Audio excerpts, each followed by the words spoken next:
woman, noun, an adult human with neurodevelopment typical of biological females.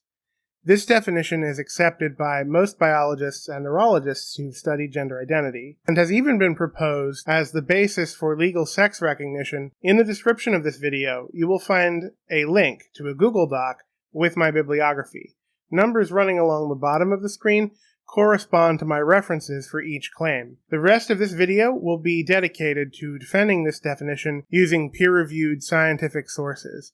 In order, we'll be defending that biological males and biological females exist, that there is no scientific evidence whatsoever that gender identity is socially constructed or learned behavior, that there is overwhelming scientific evidence from twin studies, from GWAS, from epigenetic studies, hormone studies, and the literally dozens of brain scan studies that transgenderism is an objectively diagnosable neurodevelopmental intersex condition that can't be explained by neuroplasticity alone. I hope you stick around for the whole thing. But if you only wanted the definition, I'm sorry we couldn't work something out. Have a pleasant day. Still here? Okay, cool. A few caveats before we really get going.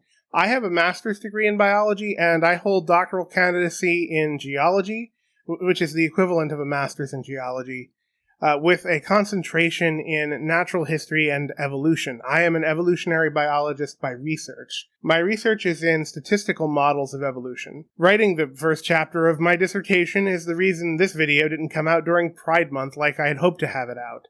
So when some gender studies major tells me, I'm sorry to tell you, but the science does not say what you think it says. Rest assured, I do understand. But this isn't just academic for me. I am also trans myself. I identify as agender. Obviously, I don't think gender is a social construction. You're not trans merely because you like wearing a dress. And you're not trans because you like the Powerpuff Girls thought slime. That's just called being a child of the 90s. Those things are called being gender role non-conforming. In my view, you're trans because you experience physical incongruence, which is the sense of being born in the wrong body.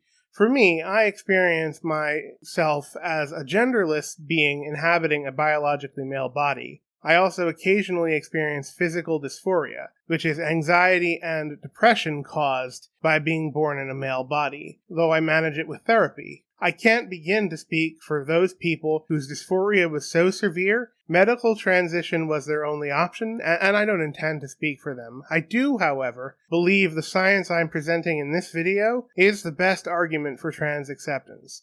Being the most scientifically accurate account of transness doesn't hurt, but I of course acknowledge the limits of science to provide truth. I've spoken about this many times. But I am ultimately a pragmatist who cares about the effectiveness of the argument, and in a science-fetishizing society like ours, the scientific argument is the most persuasive. People who hold my philosophy of gender are often called transmedicalists. My goal in this video is to equip the next generation of transmedicalists, science-accepting trans people and science-accepting trans allies, with the tools they need to effectively combat both TERFs and conservative transphobes on the right, and loony gender theorists on the left. This video has not been easy to make, as dealing with toxic gender theorists on the left is physically exhausting and infuriating, which is why I made a short animated film mocking them last year. But after videos like Cops Hate Mo's hour-long ridiculous straw man of the transmedicalist position, an answer needed to be given. It's just a massive coincidence that I'm not a biologist became a meme while developing the script.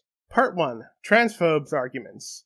Look, I haven't watched Matt Walsh's documentary, mostly because I just don't want to give him my money, but here's my deal to Matt Walsh fans watching. If you pay for it, pay for the documentary, I'll respond to his specific claims if you want me to. However, we can respond to generally stupid claims. It's not biologically possible for part of us to be an attack helicopter, or part walrus. But it is possible for a biological male to have a part of his anatomy that turns out closer to female anatomy, for example gynecomastia, and, as we'll see by the end of this, neurology. Rapid onset gender dysphoria and social contagion theory isn't taken seriously by anyone. In the United States at least, surgical interventions are not recommended for minors. Transition regret and detransitioning almost never occurs. autogonophilia is mostly nonsense, and puberty blockers have been demonstrated to be safe and effective. Though I concede that when increasing the pool of users beyond the on-label intended users, there will always necessarily be an increase in the number, kind, and severity of side effects. I also agree that gender-affirming healthcare is overeager a lot of the time to affirm a diagnosis, which is actually the advantage of a neurology-based diagnostic system, is that you wouldn't have that overeagerness. Oh, and gendered spaces suck. Not just for trans people, but for bisexuals as well. Like, we can and should be moving away from gendered spaces. This LGBT summer camp has the right idea. Kids are assigned to cabins by age, not gender. Bathrooms are not gender specific. And everywhere, messages of empowerment. Any conservative arguments I missed, let me know in the comments. Part 2, Gender Theory. So let's turn to the more substantial source of opposition to our definition, gender theory. Gender theory was developed in about the 70s and 80s by philosophers like Judith Butler and psychologists like John Money, who believed, based on the behavioral psychology that was very popular at the time, that gender identity was formed through social reinforcement. So a female child wears a dress and is rewarded for following that gender role while being discouraged from, say, wearing jeans, and gender identity emerges as learned behavior over many iterations. I'll link to an excellent video by YouTuber Chill Goblin outlining the position, as he is a supporter of gender theory. There are several problems with this account, though. The most glaring one is that there's no scientific evidence for it, and quite a bit of scientific evidence against it, which is basically the second half of this video. But also, behavioral psychology has a particularly homophobic history, being the basis for conversion therapy, and being largely unable to explain why conversion therapy doesn't work. But the fundamental error of gender theory is to de facto equate gender roles with gender identity, gender nonconformity with transgender. This leaves gender non-conforming cis people feeling pressured to embrace trans identity, including gay and bisexual people, because gender roles are bound up in heteronormativity, while delegitimizing trans people who don't have issues with gender roles, just the bodies. So, for example, I'm a bearded bodybuilder, because even though I feel like a genderless being inhabiting a male body, so long as I am trapped in a male body, I'd like a healthy and aesthetically pleasing male body over the alternative. Insert unoriginal joke about my appearance here. By allowing gender non-conforming cis people to identify as trans, it makes research into trans issues more difficult, and may ultimately be bad for cis people pressured into a trans identity.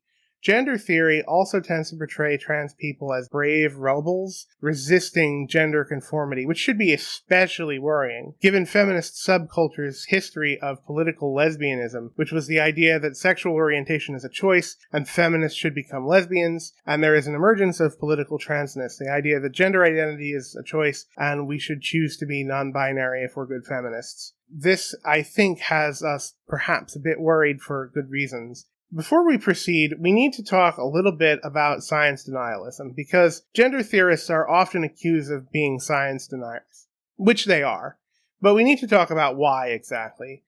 Science denialism is not disagreement with the scientific consensus. That's usually just science. Rather, science denialism is a heuristic according to which evidence is always interpreted in a way to support one's pet conclusions.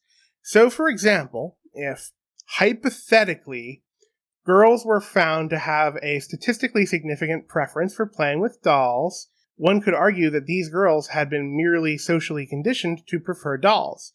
Okay, fair enough, says the scientist. But we also find that this trend holds for rhesus monkeys. No, but you see, rhesus monkeys, or indeed any non-human primates, simply can't test human behaviors because humans are too complex. Either that or monkeys are sexist. So there's no evidence that could possibly convince a science denier like this that toy preference has a biological component. And for the gender theorist, there's no evidence that would convince them that gender identity is anything other than learned behavior. That's what it means when we say they're science deniers. Part 3. Biological sex. Okay, so that was a long prologue. Let's turn again to our definition of woman. Neurodevelopment of the biological female. Let's defend the existence of biological sex first, as I think that's easier, And only the most radical gender theorists believe biological sex is also a social construction. Biological sex isn't a very accurate idea, don't you think? It's not correct that there is such a thing as biological sex. And I'm a historian of medicine. I can unpack that for you at great length if you want, but in the interest of time, I won't. So that's a very popular misconception. No more people who identify as women. No more no one is saying that sex isn't real. No more female sex organs. Within the intersex spectrum, there is also a lot of variation. Sex is not simply male, female, and intersex because intersex people vary greatly. If we view sex as 3 instead of 2, that is only marginally less ignorant than the binary. It is more accurate and indeed more honest to view sex as a spectrum. Scientists and surveys generally place the intersex percentage of the world population between 1.5% and 2%. Trans women are not male, and saying that they are allows some people to justify the mistreatment of trans people. In terms of biology, there are about as many intersex people as there are people with red hair, but no one says that there are only 2 hair colors the way some people try to claim that there are only 2 sexes. About 1.7% of the population is intersex, which is actually quite a lot and makes it about as common as being ginger. This argument seems to be that since intersex condition exists in about 2% of people, about as many people as have red hair, and there are multiple axes of sex, so for example, chromosomal versus genital sex, it makes no sense to say there are only 2 biological sexes, therefore biological sex is socially constructed. So, do these people think biologists are unaware of intersex people? Do they think we believe there are only absolutely 2 categories of sex? Like, another hallmark of science denialism is a misrepresentation of what scientists say. Biologists use rules to explain a statistically significant amount of data, usually greater than 95%, given the high variability of biological systems. Physicists do this too, but usually at like 99% given the deterministic nature of non-quantum physical systems. If I want some parameters to predict cranial morphology on the next person I see, I'm going to leave out John Merrick. Now obviously, if we were explicitly discussing congenital disorders of cranial development, including the elephant man would be much more relevant. Red hair is a deliberately misrepresentative example because it's not uniformly distributed across humanity, and in the majority white countries it's going to occur much more often than 2%. I couldn't find a scholarly source, but a popular source puts the estimate of red hair as high as 6% in the US. You would, for example, be justified in leaving red hair out of descriptions of hair color in sub-Saharan Africa, for example. All we have to do to define biological sex, then, is to find a definition that accounts for greater than 95% of cases, and all we have to do to defend 2 biological sexes is show that greater than 95% of data fits in one category or the other. Hold on to your butts, folks. We're going to do some serious math.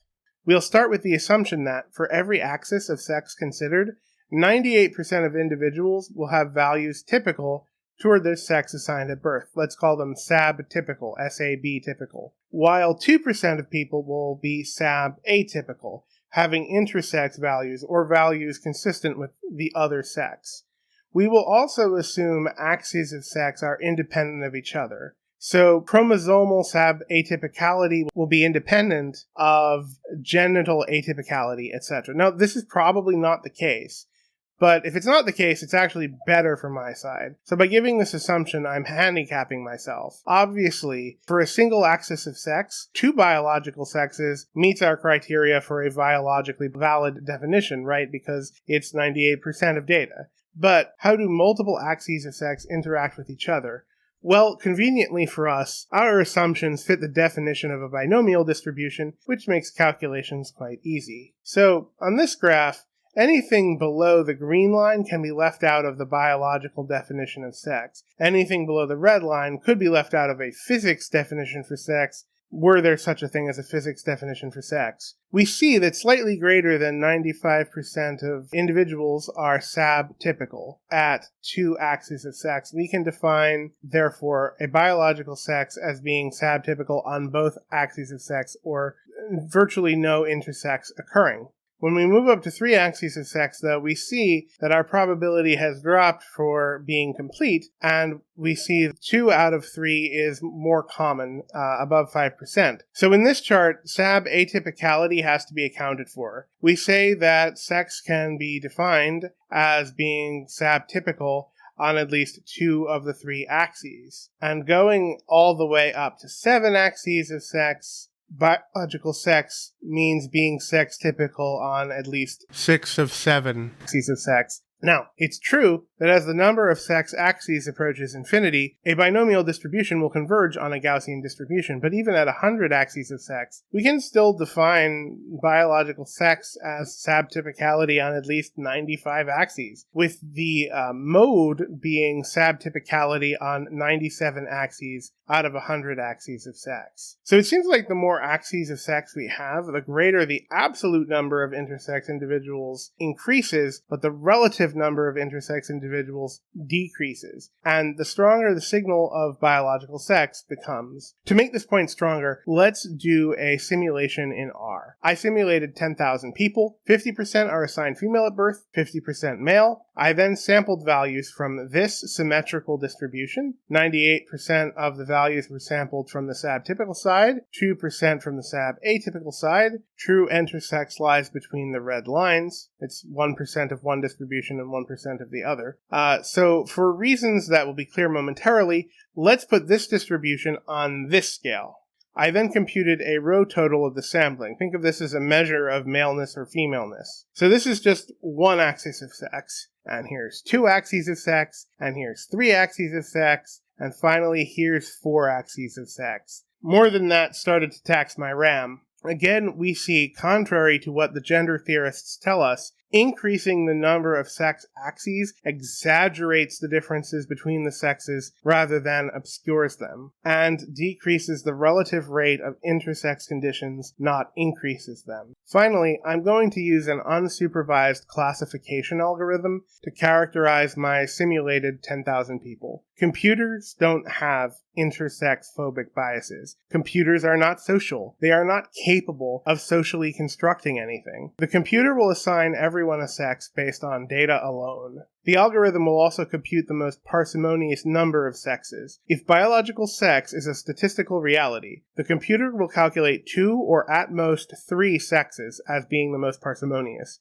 But if biological sex is a social construction, there should be 4 or more, right? On the plot I'm about to show you, the elbow plot, the region with the greatest curvature, the highest absolute value of the second derivative, is the most parsimonious number of classes. Ready? Would you look at that? It's 2. Assigning everyone to one of 2 sexes really is the most parsimonious way to sort the data. But how good was our prediction? After all, it's possible the AI assigned all the males to the female group or vice versa. Well, let's take a look. Here's the prediction plot. At 4 axes of sex, with an intersex rate of 2% per axis, sex assigned at birth agreed with sex assigned by the computer in 99.5% of all cases, demonstrating biological sex to a physics quality level. And remember, it's likely even higher than that because our independence assumption was probably false. At just 3 axes of sex, it was 98.8% accurate, so if my RAM weren't an issue, I imagine that 7 axes of sex would likely agree 99.9% or higher. Look, I realize this is a lot of work to defeat an argument that only a small minority of our opposition holds, but biological sex is so fundamental as counter-distinguished from gender, it had to be defended rigorously. Part 3. Gender as biology. It's the second half of our definition, the neurodevelopment typical of females, that the gender theorist is likely to have a real problem with. Fundamental to the gender theorist worldview is that gender is a social construct, the sum of gender roles, and gender identity is just the extent to which we agree with ours. Gender and gender identity, therefore, can't exist biologically, so gender identity must have a social clause, and even if there is a genetic contribution to gender identity formation, it would be something like a learning disorder inhibiting the uptake of social conditioning. So is there any scientific evidence gender identity varies with some cultural input? So for example, is the true incidence of transgender identity less in societies with more egalitarian gender roles, which is what we would expect if the social construction hypothesis were true? There are no studies I could find to indicate that. For example, Cops Hate Mo's video on transmedicalism nitpicks the science of transgender etiology while completely failing to provide any data in support of their own position. This is just another hallmark of pseudoscientists. Creationists are notorious for their ability to, quote, gish gallop their way through uncertainties in evolutionary biology without once trying to give any argument in favor of their own position. Like, scientists use Bayesian reasoning, and everyone has to have a prior probability for evaluating the data for it to be meaningful. Like, sure, you can make criticisms of studies, but those criticisms only trivially reduce the probability of the hypothesis compared to zero evidence for the alternative. Dozens of studies with imagined flaws are better than literally no studies at all. Okay, so let me calm down and be a little more rigorous. I did an informal meta-analysis of studies on Google Scholar. I looked at the first 20 pages of Google Scholar with a time filter of 2000 to present for the search terms gender identity, transgenderism, cause of gender identity, cause of transgenderism, transgender genetics, and transgender brain studies. Results had to be scientific publications. Results are references 15 through 46 in the bibliography. I found 30 studies finding correlations between trans identity and biological factors. Actually, more than that, I just got bored after the first 22 brain studies and stopped counting. Brain studies get their own section. The remaining 8 studies concern hormones, GWAS, gene-specific studies mostly relating to hormone receptors, epigenetics, and twin studies. All of these find variance between transgender and some biological factor. 2 studies, references 15 and 16, purport to show variance with social factors. Tucker and Jurgens, 2002, present a case study in Thailand of a boy who identified as a girl following exposure to his parents' beliefs that he was the reincarnation of his great-grandmother. There are 2 problems with this study. 1, it's one person. We can't do statistics on it. And 2, it's unclear if this boy claims trans identity. If I believe that I'm the reincarnation of Margaret Thatcher, that doesn't necessarily make me trans. A second study, Vassie and Bartlett 2007, explored third-gender people in Samoa.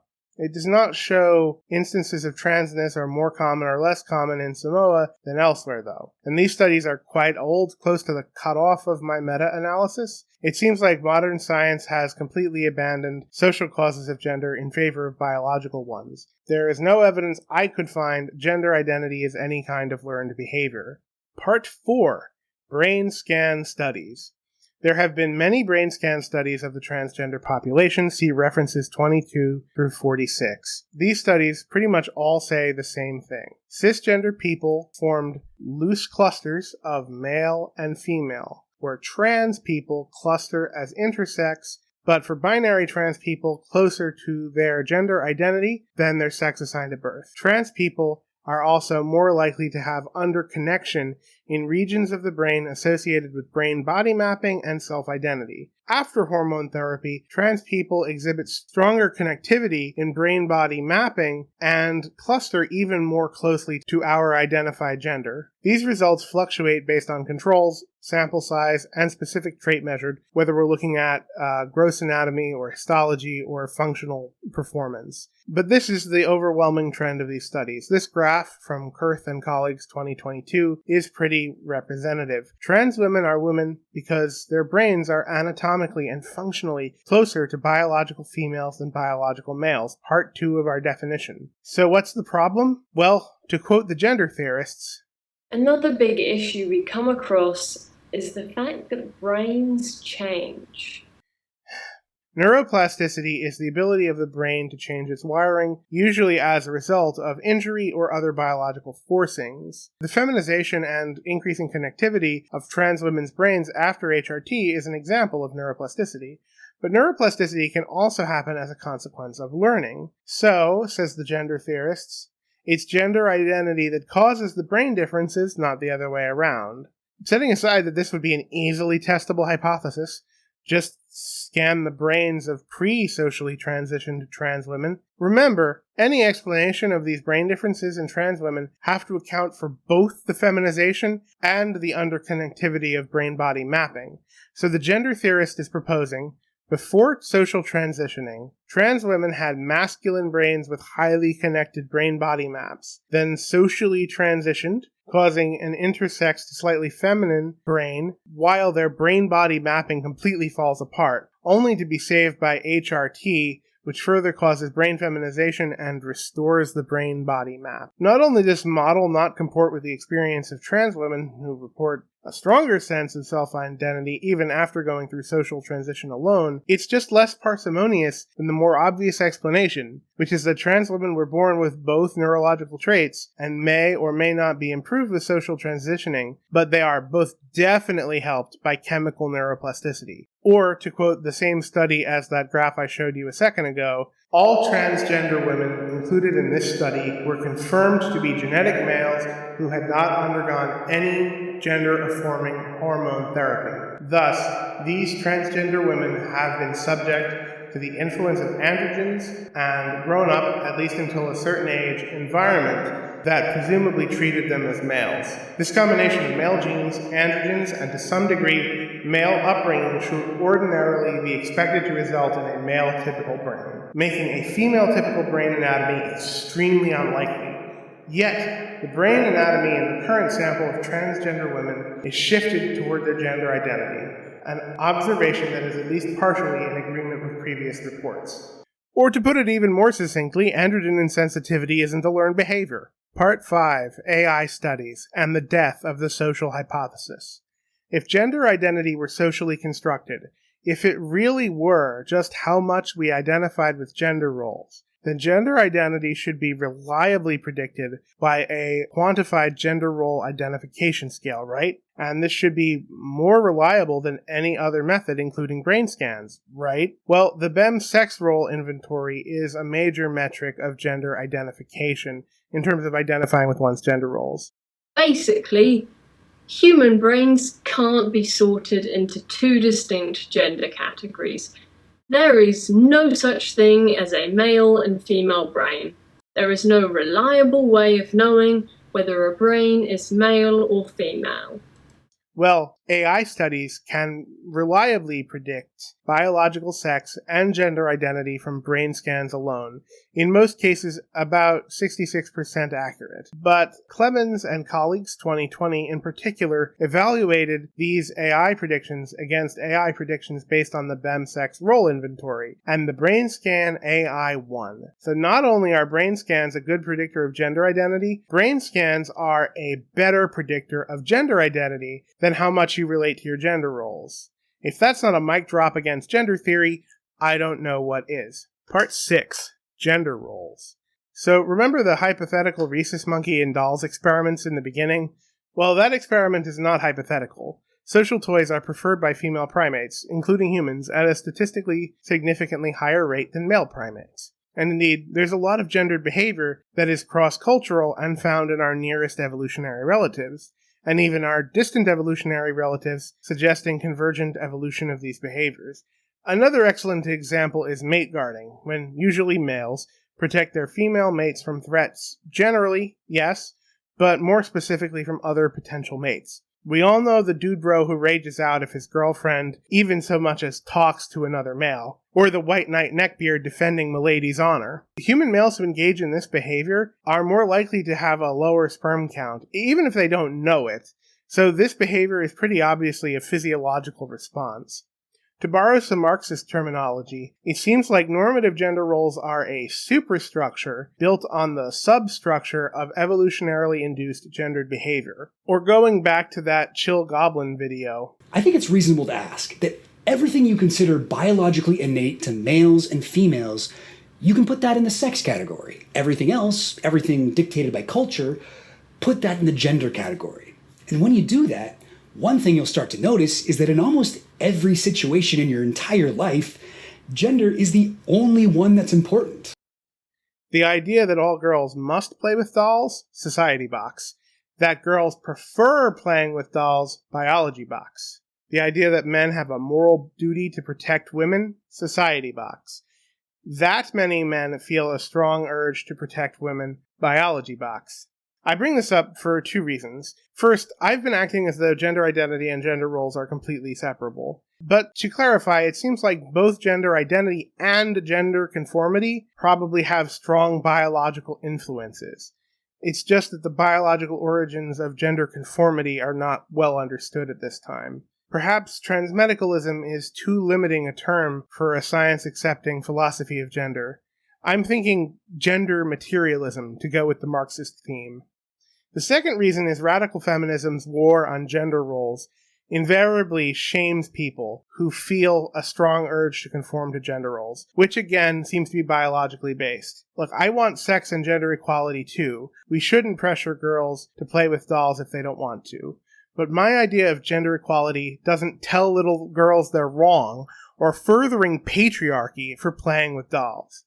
I have an entire video on this from like a year ago, but in brief, evolutionary psychology is the most emancipatory theory of psychology, because evo-psych is skeptical of the possibility of behavior change and questions the ethics of even trying.